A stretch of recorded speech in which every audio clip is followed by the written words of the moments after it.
Trump despotrica en campaña y asegura que tras amenazar a AMLO con aranceles, concedió enviar a la Guardia Nacional a la frontera sur. Emmanuel Macron logró reelegirse como presidente de Francia frente a la ultraconservadora Marine Le Pen y buena parte del mundo celebra esta victoria. Es cuanto. Con Poncho Puntual y Juanpa de Leo. Un podcast de Político MX. La política explicada. Yo soy Alfonso Basilio Poncho Puntual, iniciando este podcast del lunes 25 de abril. Muy contentos. Y junto a mí está Juan Pablo de Leo. Juanpa, ¿cómo estás? Querido Poncho, ¿cómo estás? Muy bien, ¿y tú? Qué gusto estar de regreso. Sí. Saludos a todos. Exacto. Por 15.521.000 veces reiniciamos el podcast. Exactamente. Nada más que la vida y el planeta y el universo nos detienen a veces semanas de hacer el podcast. La verdad es que no es nuestra intención, pero pasan cosas, salen chambas, salen proyectos y tenemos que suspender, pero siempre que podamos vamos a estar aquí con el podcast. Exacto. Pero pues de lo bueno poco, decía una jefa que yo grabando tenía, ¿no? Felices de la vida. Y mientras tratemos de hacerlo diario, siempre, para ustedes. ¿Ya jugaste la nueva extensión de... ¿Expansión? De World of Warcraft? No, es que no ha salido. Yo creo que va a salir hasta dentro de un año. Pero... No. Sí, apenas lo anunciaron el martes. Pero lo anuncian como un año antes, como para que te emociones y pagues. Y pues te hacen esperar. Y estoy muy emocionado. Y ya pagué también. Pero no he podido jugar. Pensé que ya la estrenaban esta semana. No, apenas la anunciaron. Y fue una cosa maravillosa, la verdad. Pero... ¿Y el Super Bowl no se terminó ya, no? Sí, el Super Bowl de Warcraft, que es como el Permite que salieran enojados, ¿no? Porque estaba muy difícil y fue demasiado tiempo. Y se alargó mucho y ya... Pero ya acabó, ganó una hermandad que se llama ECO, que son ingleses europeos. Y ya, pues ahora hay que esperar a la nueva expansión para hacer el nuevo Super Bowl. Lo lograron. Lo lograron y lo hicieron muy bien, la verdad. Pues muy bien, ya nos estarás platicando más acerca del mundo del gaming. Exacto. Todo el mundo muy indignado otra vez porque el fin de semana Donald Trump en un acto de campaña, en un evento, dijo que había doblado al presidente López Obrador como a nadie, que el presidente López Obrador le caía bien aunque fuera socialista y que había conseguido gratis enviar a 25,000 efectivos mexicanos a la frontera entre México y Centroamérica para detener el flujo migratorio, y pues esto indignó a la prensa mexicana y a la opinión pública mexicana. Hoy le preguntaron al presidente López Obrador en la mañana qué opinaba, y el presidente dijo que le caía bien Trump, aunque él fuera capitalista y AMLO socialista, que le caía bien Trump, que había que entenderlo en el contexto electoral de lo que estaba pasando en Estados Unidos, y que no iba a permitir que México fuera piñata de los Estados Unidos, como también está ocurriendo con Greg Abbott, el gobernador de Texas. Exactamente. Y algunos otros gobernadores, ¿no? Entonces, digo, a mí me parece un discurso muy simple, muy ramplón. ¿El de Trump o el de AMLO? El de México y el de la prensa y el de querer hacer... O sea, lo del patrioterismo enojón. Pues es que no mames, llevamos 6 años conociendo a este güey. Sí. Más allá de que sea explotable a nivel electoral o no, hay una guerra cultural muy cabrona en Estados Unidos, muy muy fuerte. Sí. Y es un momento muy complicado. Yo creo que nunca en la vida, en la historia, ni en la guerra civil norteamericana se había visto tanta polarización en los Estados Unidos.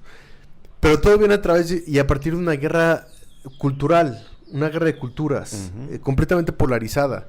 Y no es que México, o sea, no nos creamos tanto en cuanto a que México le va a dar puntos electorales a los Estados Unidos, no.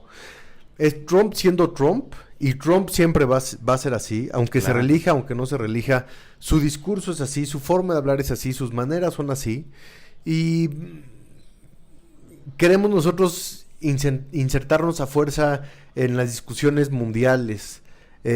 Ahorita vamos a hablar de Francia, pero también muchos tuiteros y muchos opinólogos y muchos estúpidos queriendo hacer la elección de Francia algo mexicano queriendo meter a México en la importancia de la elección y el resultado francés. No manchen, Amanecimos bravas, ¿verdad? Es que hace mucho que no hablaba, Poncho. Sí, ya sé. Hace mucho que no mentaba madres. No, exacto, pero está bien. Me urgía. Hagámoslo. Por si Poncho, el podcast, necesito mentar madres. Y agradecemos que nos escriban. No, pero tienes toda la razón, ¿eh? Más allá de la broma. O sea, yo creo, ayer que lo veía en la noche, tarde de noche del domingo, lo primero que pensé es, pues, otra vez, ¿no? O sea, obviamente, pues, hablo desde el punto de vista de un medio de comunicación, pues, tienes que hacer la nota, porque, pues, es nota, claro, que Trump hable del presidente, cuando menos tenía meses que no lo hacía.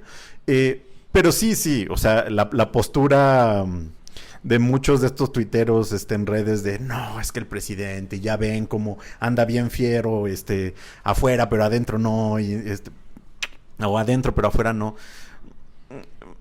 Ya lo sabíamos. Es más, tan lo sabíamos desde antes de que fuera presidente Trump, que cuando vino en esa visita, que también es muy criticable, de Trump a México, invitado por Peña Nieto, menos de 12 horas habían pasado y ya estaba en un mitin en Arizona en la noche, negando todos los acuerdos y pues insultando a los mexicanos. Entonces, es algo que ya sabemos. Ahora, varios seguramente escuchándonos van a decir, pero pues aún así no nos podemos dejar.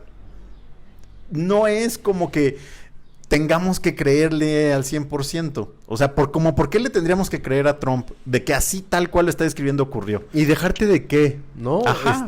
Otra vez, o sea, somos un país que está sumido en la violencia, en la corrupción, en la impunidad. Pero viene alguien de fuera y dice algo de México y no, intocable. Sí. Estaba viendo a Bill Maher el fin de semana, su programa del viernes en HBO. Y aquí en México somos tan poco autocríticos. Totalmente. Tenemos tan poca autocrítica. Digo, obviamente quien conozca a Bill Maher, pues conoce su humor y es un humor muy negro, muy pasado de lanza. Pero es un norteamericano que se puede burlar de los Estados Unidos y de los estados y de cómo son los rednecks y de cómo son los nacos y de cómo son los conservadores y aquí no nos podemos burlar de nada porque nada te permite. Entonces, tenemos cero autocrítica, cero, porque el país está en llamas. Total. Y nadie puede decir nada porque es México ya y tu país y la fregada. Pero nomás viene alguien de fuera y dice algo y no, es que ahora cómo, sí. y cómo habla mal de nosotros y nuestro país y... A ver, por Dios, hay que entender. Y en el segundo punto es, más bien, veamos y exploremos en realidad cómo está la relación México-Estados Unidos. Claro. Que es una relación que está muy dañada, que está muy mermada. La administración Biden ha sido muy dura con el gobierno mexicano. Las visitas de la secretaria de Energía, el representante del cambio climático, John Kerry, previo a todo el tema de la discusión, por ejemplo, de la reforma eléctrica, pues fue muy clara y fue muy marcada. Y la posición de Ken Salazar también muy marcada. Entonces, dejémonos de las estridencias de los comentarios y de las declaraciones de Trump, que así van a ser y así van a seguir siendo, y metámonos a revisar realmente cómo se encuentra deteriorada la relación entre México y Estados Unidos, que es una relación que nunca se va a romper, y ahí siempre vamos a estar, y tenemos economías integradas, y tenemos culturas integradas, y es irrompible, y esa es la realidad. Pero Estados Unidos tiene un interés muy específico y muy claro en que México siga siendo un país democrático, demócrata, libre, que garantice las inversiones extranjeras, que impulse la inversión, que busque el multilateralismo, que esté a favor de la globalización. Y es ahí donde sí hay, me parece, temas muy importantes que no podemos perder de vista y que sí están ocurriendo, en el que uno dice, oye, pues también más allá de las declaraciones del canciller Marcelo Ebrard y el patriotismo del presidente, yo fui testigo. Caramba, pues este país está cayendo y se va a seguir cayendo de pedazos si no reaccionamos y si no nos damos cuenta de las cosas verdaderamente importantes, si no dejamos de defender pues esta estupidez, ¿no? Que es como, uy, sí, México es mejor que Estados Unidos en soccer. Sí, güey, pero pues son mejores que tú en... Y ya no. Prácticamente todo lo demás, y ya no. Pero con que tengamos como ese pequeño triunfito, nos damos por bien servidos, estoy ¿no? de acuerdo. Y eso se traslada también a la relación México-Estados Unidos. Y mira, el viernes hubo un evento en Veracruz, fue AMLO, con su gabinete, y fueron empresarios estadounidenses, canadienses, y el embajador Ken Salazar. Y la verdad es que creo que pocos medios políticos sí lo hizo. Consignaron una parte que es muy sintomática de lo que tú acabas de describir de la relación. Porque el presidente habló más de una hora, los gobernadores media hora cada uno, diciendo, de Oaxaca no sé qué van a construir, no sé qué, de no sé qué van a construir. No lo vi, todo. pero te firmo que recordó la invasión de Estados Unidos a México. También. ¿Me lo juras que sí? Sí, por supuesto. Lo sabía, claro. Pero acabando el evento, porque hagan de cuenta como que yo soy empresario estadounidense, ustedes lo sientan y entonces están hora y media, 2 horas escuchando cómo van a construir trenes y carreteras y todo, digo que suena bien, ¿no? Es el transísmico, ¿no? Es el transísmico que cruza la República. Estaba el gobernador de Oaxaca, de Chiapas, de Veracruz, de Tabasco. Y entonces acaba el evento y ya sale el presentador a decir, bueno, y ahora pónganse de pie para el himno nacional. Y el embajador Salazar le quita el micrófono y dice, a ver, espérenme, no lo lances. Y entonces primero empezó a hablar de qué estado le parecía más bonito, se dio cuenta que le estaba, pero equivocándose horrible. Y entonces después dijo, a ver, presidente, espero que no se enoje, pero yo quisiera que usted escuche a los empresarios estadounidenses. Y entonces empezó a organizar y dijo, a ver, tú de la General Motors, tú de los trenes y tú de, no me acuerdo qué otra empresa era, díganle al presidente lo que esperan en este momento. Y entonces el presidente se quedó como, pues no puedo decir nada porque todo el mundo me está viendo. Y los empresarios no le reclamaron, pero sí pidieron sus certeza. Mensajes fueron, queremos certeza. Estamos muy interesados en México, pero queremos certeza. Y después ya lo empezaron a apurar porque el embajador al segundo mensaje dijo, bueno, ya tenemos que ir cerrando porque como que todos tienen mucha hambre. Y entonces vamos avanzando en los mensajes. Pero la verdad es que creo que eso, más allá de una divertida anécdota, también nos muestra pues cómo está el asunto, porque si tú invitas empresarios, yo entiendo que los diálogos pues se hacen tras bambalinas y no porque sean secretos, sino porque hay diversas reuniones posteriores en donde ya te sientas a detallar cosas, pero creo que sí es sintomático en el asunto de, a ver, pues esto es lo que tenemos, ¿no? Y ya, háganle como puedan. Y creo que ahí es donde se requiere un diálogo mucho más fino. No sé si antes lo teníamos, probablemente sí, pero en este momento creo que no existe ese diálogo ni con los empresarios, que son muy importantes por parte de Estados Unidos, pero también con el gobierno. Siento que está como cerrada esa ventanilla, o cuando menos se abre solo cuando conviene, y no necesariamente tendría que ser así. Sí, y las presiones que puede ejercer el gobierno de los Estados Unidos al gobierno mexicano, claro, para que esto no cambie. Uh-huh. El presidente tiene mucha razón cuando dice que hay dinero gringo interviniendo en la sociedad mexicana. De acuerdo. Pero no es ninguna sorpresa. No. Estados Unidos ha operado así a lo largo de los años, en el escándalo del Irán Contra, sí, en toda la administración Reagan, cuando intentaron detener el avance del comunismo, sobre todo en Centroamérica, en Nicaragua, en El Salvador. Lo que ocurrió en Afganistán, lo que ocurrió en Irak, lo que ha venido ocurriendo también en Ucrania, porque quien diga que Estados Unidos no tiene intereses y lana metidos en Ucrania, pues no entiende cómo funciona claro, la ideología norteamericana en ese sentido. Pero te alineas o te alineas. Y eso no implica renunciar a tu soberanía, no implica renunciar a tu territorio, no implica renunciar a tu gobierno, sino es entender que formas parte de una alianza continental, uh-huh, en la cual tú como México te has beneficiado tremendamente del claro, modelo económico gringo, tremendamente. Desde los migrantes que hoy son el principal ingreso, que hoy implican el principal ingreso al Estado mexicano con las remesas, hasta toda la industria que se detonó a partir de la integración con el Tratado de Libre Comercio, y va más allá de un discurso. Y si tú, dentro de esa región, quieres ser el disruptor y separarte y darle la espalda y tal, pues vas a sufrir las consecuencias, porque estás entrelazado con la nación más poderosa del mundo, uh-huh, que opera con influencia, que opera con intervención, que opera con dinero, por supuesto. Entonces, ¿dónde está tu estrategia? ¿Dónde están tus capacidades como estadista y como gobernante para poderle dar la vuelta? De acuerdo. Y digo, ya lo hemos también platicado en este programa, pero pues, para como están las cosas, Trump regresa en el 24, ¿no? Para como están las cosas, sí. Me parece que Biden está siendo muy permisivo en la crisis de Ucrania. Uh-huh. Hay una recuperación económica, hay cosas que están haciendo bien, pero la comunicación tampoco no la tiene muy bien aterrizada. Y no es que aquí seamos trumpistas. Juan Pablo a veces, pero la verdad es que no... No manches, Poncha, a mí ya me está pegando la edad. Ya me está empezando a pegar la edad. Y entonces... Pues es como dice, ¿no? Pues cuando estás en tu juventud eres demócrata, socialista y comunista. Y ya cuando eres grande eres republicano, fascista y autoritario. Ya estoy entrando en mi parte fascista, fíjate. Yo reformularía esa oración. No. Quiero hablar, quiero libertad de expresión. Pues, quiero poder decir lo que yo quiera. Yo nada más digo, pero pues ahora sí que eres libre. El fin de semana me di cuenta y dije, no mames, güey, ya me está entrando la edad. Pero bueno, el punto es ese. O sea, sí creo que este es un escenario que vamos a estar viendo.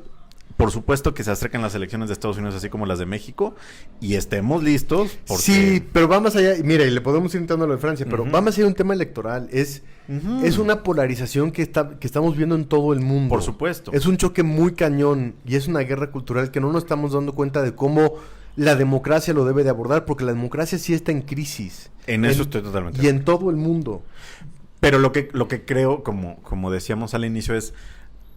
Estemos listos, nada más no nos clavemos en nimiedades, ¿no? Ese es el punto. Claro, pero sí nos estamos clavando en nimiedades y creo que eso está dejando de fuera como los debates más importantes. Y tiene mucho que ver con la política de identidad.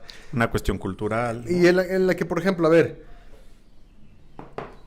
los demócratas están metiendo a toda la conversación de los niños transgénero y de las infancias transgénero y de los derechos de las personas homosexuales y de pronto dice, a ver, pero a la gente le interesa el estado del sistema de salud, le interesan los salarios mínimos, les interesa la migración, o sea, estos grandes temas, y de pronto ves que las conversaciones en todo el mundo están como por otra parte, y que entrando a Francia, que si vas a usar la hijab y la burka o no vas a usarla, cuando la gente está enfurecida porque hay la mitad de la población en la que el capitalismo los dejó atrás, con todo y lo que yo defiendo el capitalismo, pero el enojo es justificado de alguna manera porque pues ahí está el enojo, y está el enojo en todo el mundo, y por eso ven en los autoritarismos y en los fascistas la solución a esta apertura y permisividad y globalización y multilateralismo. Y pues el debate no se está sabiendo escuchar. Y prueba de ello es lo que pasó en Francia el fin de semana. Gana Emmanuel Macron la presidencia, sí, pero pues Marine Le Pen tuvo casi 40% de la intención de voto. Le ganó por 20 puntos, es mucho, sí. Pero el crecimiento de la extrema derecha en Francia fue muy, muy marcado. Entonces... ¿Ella ya llevaba cuántas? ¿2 elecciones previas? ¿O 3? Una. Y su papá que fue era el que... 2015. Ajá. 2017, perdón. Y su papá también ultraconservador es el que su también papá llevaba varias, ¿no? y Marine Le Pen moderó mucho su imagen, no tanto sus políticas y sus propuestas, pero sí su imagen. Se quitó el Le Pen como el apellido y entonces ya nomás era como Marie o M en las campañas y tal. Pero el avance de la extrema derecha es muy marcado, porque... Y en todos lados. Porque la izquierda o el centro me parece que está perdiendo en discusiones estériles que no están atendiendo a la población que se quedó atrás y que está quedando atrás, y que por eso ve una alternativa en los términos más antidemocráticos que se puedan presentar en las candidaturas. En eso estoy de acuerdo. Y yo creo que pues las oportunidades que han tenido en distintos lugares las izquierdas o los socialdemócratas, o como digo, varía mucho de país a país, pues no necesariamente han tenido buenos resultados, ¿no? Y eso también pues se está cobrando en este momento. Y es que entras en la eterna pregunta del Estado benefactor. ¿Qué tan benefactor debe ser un Estado? Y están entonces estas divisiones en las que, ok, sí, yo pago impuestos, pero ¿por qué voy a pagar impuestos para que se los den o se los entreguen a las personas que no trabajan? Y entonces entras en la discusión de que si la pobreza es pobreza y porque así es, o porque es una condición más bien natural humana del cómo vas a progresar y cómo puedes avanzar, pero entonces si hay una escalera social en la que tú puedes crecer. O sea, no sé, el mundo está viviendo un momento muy, muy complejo en el que el capitalismo y el liberalismo no ha dado las respuestas necesarias, más allá del neoliberalismo, sino el liberalismo como idea. Sobre todo para las áreas rurales y para las personas en las que pues el capitalismo se las comió y la migración se las comió y los impuestos se los comieron y las políticas fiscales y fue una buena noticia que Macron ganara así, pero me parece que es más una celebración mundial que una celebración nacional en Francia. Porque la derrota de Macron hubiera implicado la salida de la OTAN de Francia, hubiera implicado un acercamiento a Rusia, un acercamiento con Vladimir Putin, una pérdida de liderazgo francés dentro del centro de la comunidad de la Unión Europea, pero internamente pues el país está completamente dividido y Macron tiene muchísimos problemas para enfrentar los próximos 5 años. Vienen las legislativas francesas en las que seguramente también a nivel legislativo va a perder mucha capacidad, mucho poder para poder avanzar su agenda. Sí, el escenario no es el ideal para Macron. Y es la gran pregunta a nivel mundial de qué hacemos. Exactamente. O sea, ¿es López Obrador la respuesta a un país lleno de corrupción, lleno de impunidad, lleno de pobreza, lleno de pocas oportunidades? Pues ya estamos viendo que no. Pero entonces la respuesta tampoco era el PRI, tampoco era el PAN y tampoco eran los gobiernos neoliberales. Y es un momento muy, muy, muy complicado en el que estamos viviendo, en el que todavía no se le encuentra la forma a cómo vamos a encontrar lo que sigue en cuestión de políticas públicas y de gobernanza y de teorías también políticas. No sé, es un desmadre. Lo sé, nos agota un poco, pero pues es importante que lo estemos discutiendo. Que ustedes también nos digan qué opinan de esta discusión, no específicamente, pero también de Trump y de Macron, pero esto, ¿no? O sea, es una cuestión de el cambio que está viviendo el mundo y de nosotros como personas, seres dentro de este planeta, pues que también vivimos esa lucha de la libertad, de lo que uno opina, de el gobierno que nos gustaría tener o que deberíamos tener, etcétera. Del poder opinar, aunque no estés de acuerdo con el 99.9% de las personas. De acuerdo. Aún así tu opinión debe de seguir siendo libre, por lo menos. Pues sí. Entonces, díganos qué opinan ustedes. Nosotros, en toda libertad, se los escuchamos y obviamente aquí lo estaremos transmitiendo. Agradecemos a ustedes que nos escuchan. Gracias por estar en este regreso de Es Cuanto. Gracias a todo el equipo de Político MX, a Iván Cerón, David Galicia, César García. Gracias, Juan Pablo de León. Gracias, mi Poncho. Yo soy Alfonso Basilio. Es Cuanto. Juan Pablo del Es Cuanto. Hasta luego. Es Cuanto. Con Poncho Puntual y Juanpa de Leo. Un podcast de Político MX. La política explicada.